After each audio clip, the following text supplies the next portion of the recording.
There is stuff in here I need to show you. Right in here. This is the heart of the Luftwaffe operation bunker.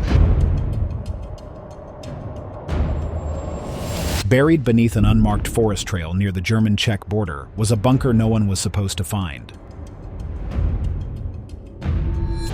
No survivors, no bomb craters. Inside, crystallized nerve agents, blackboards covered in brainwave collapse equations, and a red folder labeled Nebelkern.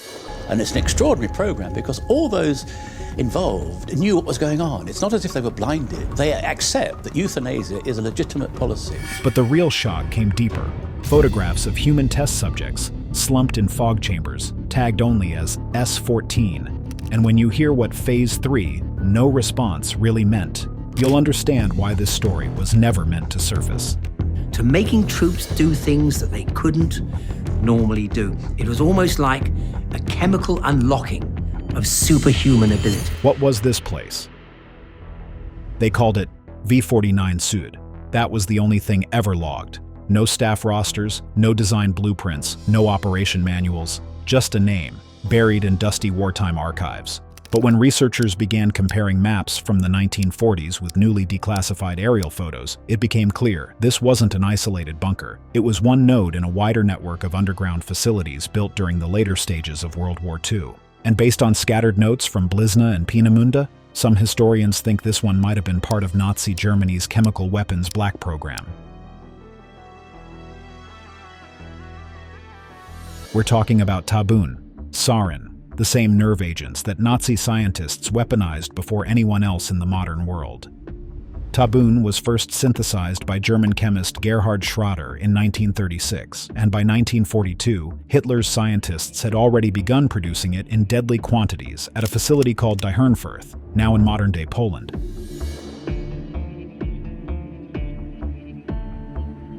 But after that site was taken out, the question was, where'd the rest of it go? V49 Sud might be the answer. The Allies never touched this place. In fact, intelligence documents from 1944 marked the region non-strategic. Translation: no bombs, no recon, no eyes, which makes it a sealed chamber frozen in time. But here's the wild part.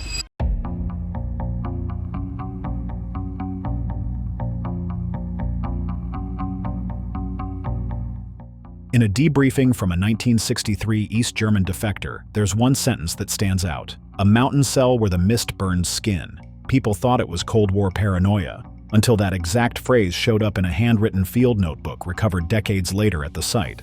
That cracked everything wide open. Turns out, there were whispers of something called Project Nebel, Project Fog, a dispersion-based neutralization strategy using airborne destabilizers. Vague? Definitely. Harmless? Not even close. Some believe this wasn't about choking gas or lethal vapor. This was something more subtle, more controlled. A fog designed to disorient, confuse, break people down from the inside out. And the structure? Weirdly advanced. LiDAR scans showed a 60 by 35 meter bunker with steel-reinforced concrete, lead lining, and zinc panels. That's not basic defense. That's shielding, either to protect the outside world from what's inside, or the other way around. From the radars here, there's not one radar, there are 6 big radars here, yes.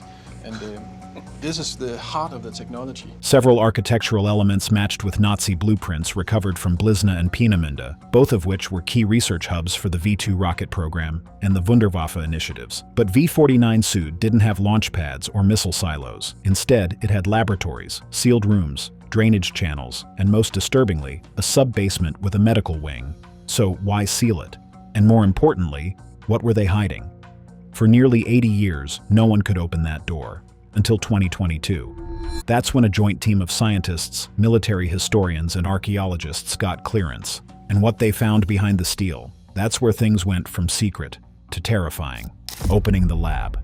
The door wasn't normal. No handle, no hinges. Just a slab of rusted steel buried under moss and mud, sealed tighter than a vault. But ground scans didn't lie. There were rooms behind it, at least 5, maybe more. And after nearly 80 years of silence, the team was ready to open it. Summer 2022. Czech heritage officials gave the green light. Military-grade plasma cutters, hydraulic jacks, and magnetic sensors were brought in. Even then, it took hours. This wasn't a lock. It was a pressure-sealed system. Some said vacuum-preserved. Others, they weren't so sure. They thought it might have been meant to keep something in. They didn't walk in, not at first. They dropped in a drone. Canary model. Small, light, fitted with gas sensors and thermal cams. What it found? Straight up eerie. The air was thick with nitrogen. Heavy, suffocating, total oxygen deprivation. But worse, traces of chlorinated hydrocarbons, phosphorus compounds. These weren't just old chemicals. These were byproducts of nerve agent synthesis. They had to move fast. Before opening it changed the balance and broke everything inside. Once ventilated, the team stepped in. And what they found? Straight out of a nightmare. Rows of metal tables frozen in time. Flasks still upright. Pipettes crusted with old residue. Glass tanks, some shattered, others sealed tight. Rubber stoppers so thick they cracked under tension. Drawers lined with vials. Labels scribbled in German shorthand. Some marked gift gas, poison gas, some with the skull and crossbones, and others, they had something worse. The Black Sun. That symbol didn't belong in a lab. It belonged to a darker corner of the SS, an occult one, a place where science bled into something else entirely. Then came the wall of filing cabinets. The view. There was a little wood cabin here that the stones are the remaining foundation of that cabin, and he used that as a writer's retreat to finish his book, Mein Kampf. All intact, locked, each labeled with cold clinical tags. Versuch A1 to A99, Test A1 to A99, Körperreaktionen, body reactions, and Übertragung, transmission. But one stood out, red folder, single word, Nebelkern, no official record, no translation. Best guess? Fog core. Sounds like a comic book weapon until they opened it. Inside were diagrams, charts, schematics. One showed vibration generators wired into aerosol vents. Another looked like a prototype of a sonic transducer. The same kind used decades later in modern crowd control systems. This wasn't poison gas. This was something new, something meant to attack the brain, not the lungs. And just when they thought it couldn't get darker, they turned to the chalkboard. Still standing, still covered in equations. Some were basic chemistry, but others, frequencies, overlapping sound waves. One phrase was written out, underlined 3 times. Neurologischer Zusammenbruch durch Schallfeldüberlagerung, or neurological collapse through sound field overlap. This wasn't just chemical warfare. This was psychological warfare, sensory warfare, reality distortion. And tucked behind a false wall, a wooden crate stamped F-66, Return to Wewelsburg. That's the SS's occult stronghold, the castle where Himmler held ceremonies and ran unsanctioned experiments. So now, it wasn't just a lab, it was a ritual site with hardware. One of the military historians on site didn't hesitate. He looked around and said, "This wasn't built to defend anything. It was built to test how far they could go."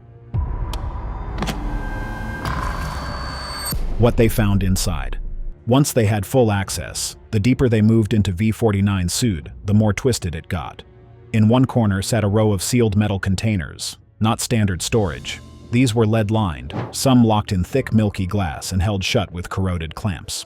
Labels were faded but not gone. Chlorverbindungen, Organophosphate B, Säure injector, chlorine compounds. Organophosphate B, an early nerve agent, acid injector. But one container stood out. It was marked with a new term, Stoff N42A, Nebelkern stabilizer. That word again, Nebelkern. But now it had a modifier, stabilizer. Whatever this core was, it needed to be contained. Inside the casing, a crystal sphere, floating in thick amber gel, no bigger than a tennis ball. Its cloudy center flickered under UV light, like it was pulsing. Nobody on the team could explain it, and yet something about it felt familiar. Back in 1945, during the Allied sweep of the Harz Mountains, there was a classified report, a crystal anomaly found near Nordhausen. Never confirmed. The report was buried in British archives and only resurfaced after declassification in 2012. That sample? Lost. But this one was real, intact, and sealed. And then they found the machine, a strange hybrid of a centrifuge and an acoustic modulator, covered in dust and wires. It was jacked into a wall panel labeled with 3 dials, amplitude, frequenz, and Nebeldruck. Several observers immediately speculated this was the core dispersal unit of Project Nebel, the machine designed to activate and control whatever fog weapon the lab had been working on.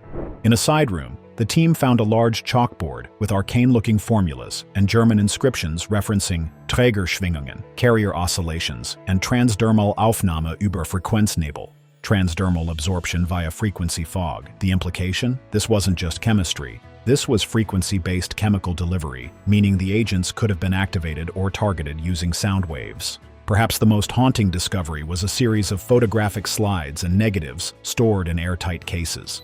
When developed, they revealed black and white images of humanoid figures, some sitting, some strapped to chairs, others behind glass, undergoing unknown procedures.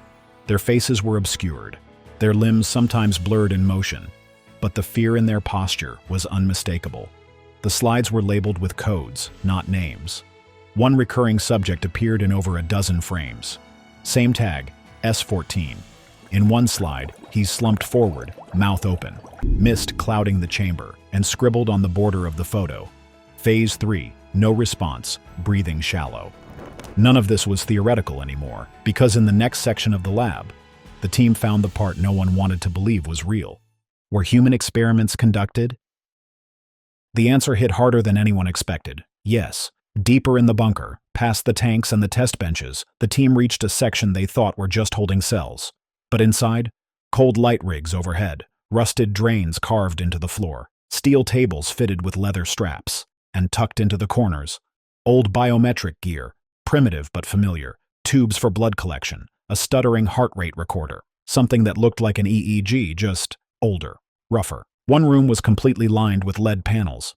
Not paint, full metal sheets, bolted edge to edge. Radiation shielding? Maybe. But there were no signs of isotopes anywhere. That left another possibility. Shielding from sound or frequencies, either to keep something from leaking out or to trap something in. Then they found the logs.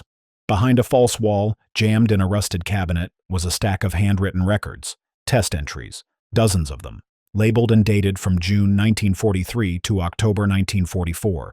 Each page followed the same formula: subject number, chemical compound used, modifiers applied, fog, sound, temperature, and final result. These weren't experiments. These were executions, logged like routine maintenance.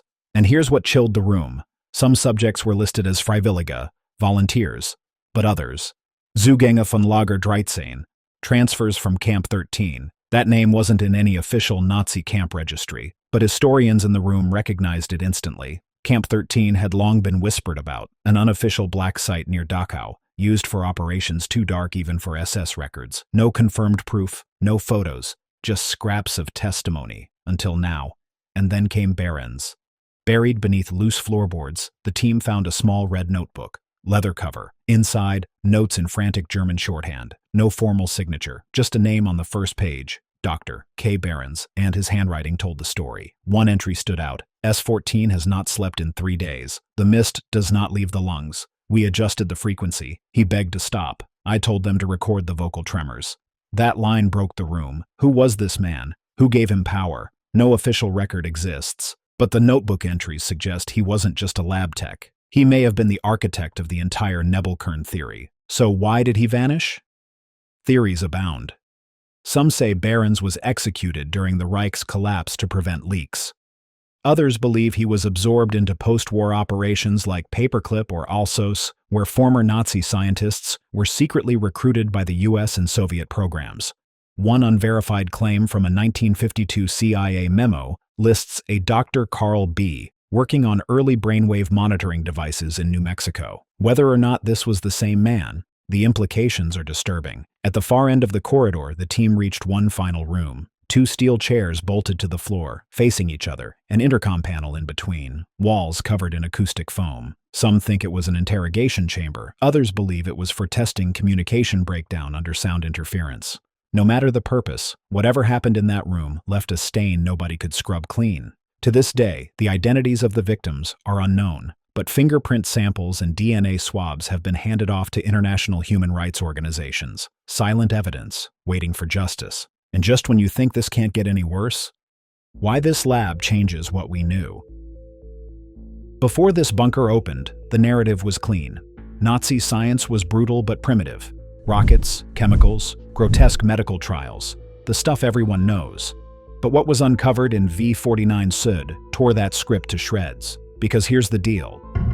None of what they found inside followed known Reich protocol. The tech, decades ahead. Some of the devices used modular frequency controls. Others had dispersal rigs that mirrored vibration-based chemical delivery, something modern defense labs only started talking about in the 70s. About the destruction of Richter's lab, it's been blown up deliberately. One machine had electromagnetic shielding that looked eerily like Cold War deterrent systems, except it was built 30 years earlier. Let's talk specifics. That Nebelkern schematic? Engineers from 3 different research institutes took a look. Their verdict? The dispersal method was nearly identical to modern piezoelectric aerosolizers, like the kind used in hospitals for nebulizing medicine. Except this one wasn't built to heal. It was built to disable, or worse.